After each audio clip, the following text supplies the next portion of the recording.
ठीक है, चुनाव कमीशन फ्री फेयर इलेक्शन चाहता है और वेस्ट बंगाल चुनाव थोड़ा हाई वोल्टेज होता है। अरे शुरू किया ममता बनर्जी ने तो फिर स्वाभाविक क्रिया प्रतिक्रिया होता है। अब चुनाव कमीशन को लगे कि हमारा स्टेटमेंट विधि के अनुसार नहीं है, उनका अधिकार क्षेत्र है, किसी को बैन कर सकते हैं, एक सतर्क वार्ता है। लेकिन जिस तरह से समय का इस समय देखा जा रहा है कि हर पल एक बहुत ही इस समय का जो चुनाव प्रचार है बहुत ही इम्पोर्टेंट होता है। 24 घंटे का बैन आपके लिए नहीं, हमारे पार्टी में ऐसा नहीं कि एक व्यक्ति में पार्टी चल रही है या चुनाव प्रचार हो रहा है। ममता बनर्जी बैन तो पार्टी बैन हो गया, ऐसा नहीं है, इसलिए उन्होंने झगड़ा करना शुरू कर दिया इलेक्शन कमीशन से। हमारे पार्टी में बहुत सारे नेता है, लगातार प्रचार कर रहे हैं और आगे भी चलेगा। इसलिए मैं अगर एक दिन मुझे छुट्टी मिल जाए मैं विश्राम कर लूँगा, लगातार चल रहा है महीनों से। और ममता बनर्जी ने धरना दे दिया, हम तो धरना नहीं देते हैं। चुनाव कमीशन ने स्वतंत्र है, उनके अधिकार है, उनको लग रहा है कि इससे चुनाव का वातावरण बिगड़ रहा है तो किसी को भी बैन कर सकते हैं। सैंतन बोस को भी नोटिस दिया गया है सर, उसको जवाब के लिए मांगा गया क्या? बिल्कुल, किसी की बात से उनको अगर संदेह हो या तो कोई कंप्लेन करता है तो क्लैरिफिकेशन मांग सकते हैं, तो वही प्रक्रिया चल रही है। जो ये बयानबाजी का दौर चल रहा है सर, चाहे आपकी बात हो, आपकी लगातार जो कहा जा रहा है कोड ऑफ कंडक्ट वायलेशन होती है, जो स्पीचेस देते हैं, उसको देखते हुए कहीं ना कहीं आपको पहले से ही सब चीजों का नहीं, मैं किसी के खिलाफ नहीं बोला, मैं परिस्थिति का, और मैं सबसे बड़ा शिकार हूँ। ममता बनर्जी को कोई मारा पीटा नहीं, मेरे हाथ में अभी घाव है, गाड़ी तोड़ा कितने बार, और वही लोग वहाँ उस दिन गड़बड़ किया, सेंट्रल फोर्स पर अटैक किया। तो मैंने इतना ही बोला था, इस प्रकार जो कानून हाथ में लेगा उसके साथ ऐसी कार्रवाई होगा। अगर उनको लगा कि ये ठीक नहीं है तो उनका जो इच्छा कर सकते हैं। लेकिन उनके भी तृणमूल कांग्रेस की बहुत सारे नेता लोग हैं जो अनुमोदन की भी बात करें, वो लोग भी नहीं, लगातार कोई बात करेगा तो उसका अगेंस्ट में कोई कंप्लेन करेगा तब चुनाव कमीशन देखेगा। सर पैंडेमिक को देखते हुए आज इलेक्शन कमीशन का एक फैसला आने वाला था कि जो भी है 8 फेज में चुनाव हो रहा था उसको इंक्लूड करके मर्ज करके एक साथ ही कर दिया जाए।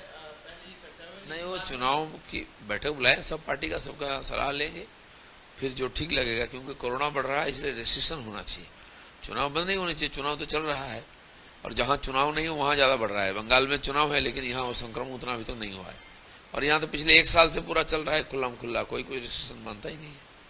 तो इसलिए जिन पार्टियों ने सजेशन डायरेक्शन करने के लिए वो जान गए कि हार गए हैं, इसलिए वो चुनाव से भागना चाहते हैं। हम तो लड़ना चाहते, लड़ रहे हैं और जीतेंगे। लेकिन ममता बनर्जी ने आज कहा है कि जिस तरह का हालात है 8 फेज में चुनाव करना, वो first phase already premiered, then counting voter जो है 2 तारीख को रिजल्ट आएगा। लेकिन जो हालात है उसको देखते हुए इलेक्शन कमीशन इतना लंबा खींच रहा है, टेक्निक जो है और ज़्यादा फैलेगा, इसके उन्होंने सवाल किया। सवाल तो पहले से किया है। आसाम इतना छोटा राज्य है, उसमें 3 फेज में हो रहा है। ममता बनर्जी जब भी जीती 6 फेज में 7 फेज में होता था, आज हार रहे इसलिए उनको उल्टा लग रहा है। ये बोला कि एक बहुत बड़ा पब्लिक के लिए बहुत बड़ा this will be a total the people for the further expose of this कोविड-19 जो देख रहे हैं कि ये एक्सपोज होगा। चुनाव आयोग को इसके बारे में सोचना चाहिए। चुनाव आयोग बोल रहे हैं कि उनके पास फोर्स नहीं है। नहीं, अभी तक चल रहा था तो प्रॉब्लम नहीं हो रहा था, जब हार गए हो तब प्रॉब्लम हो रहा है। तो चुनाव तो बंद ही करना चाहिए था पहले, क्यों उन्होंने राजी हो गया? सरकार तो उन्हीं की थी, वो कंट्रोल नहीं कर पाए, फिर चुनाव में राजी को अपील कर सकते थे कि 6 महीने पीछे हो जाए चुनाव, वो तो नहीं किया।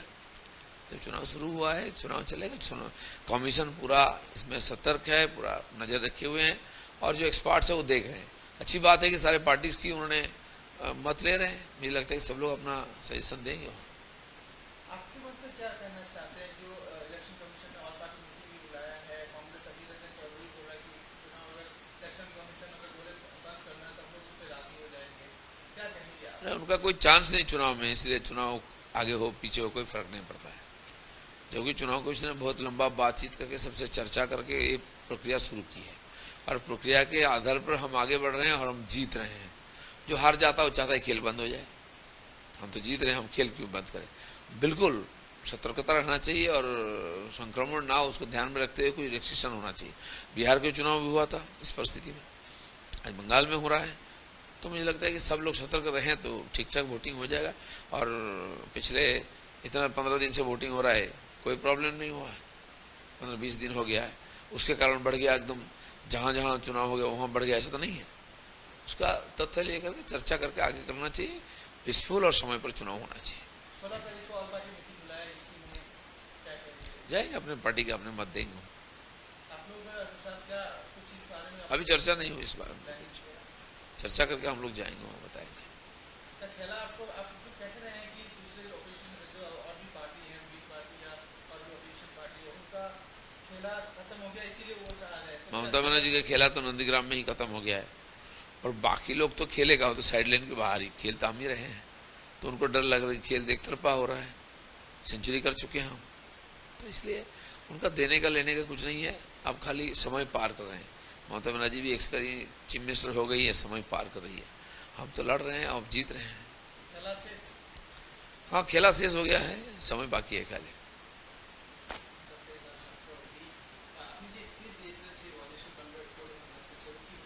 এর আগে অনেক নেতাকে অনেক ইলেকশনে করেছেন এরকম। ইলেকশন কমিশন যদি মনে করে যে নির্বাচনকে ফ্রি ফেয়ার করার জন্য এই ধরনের রেস্ট্রিকশন করা উচিত, কাউকে সতর্ক করা উচিত, তারা করতেই পারেন, সেই অধিকার ওনাদের আছে, স্বতন্ত্র সংগঠন, আর আমাদের পুরো বিশ্বাস তার উপরে আছে।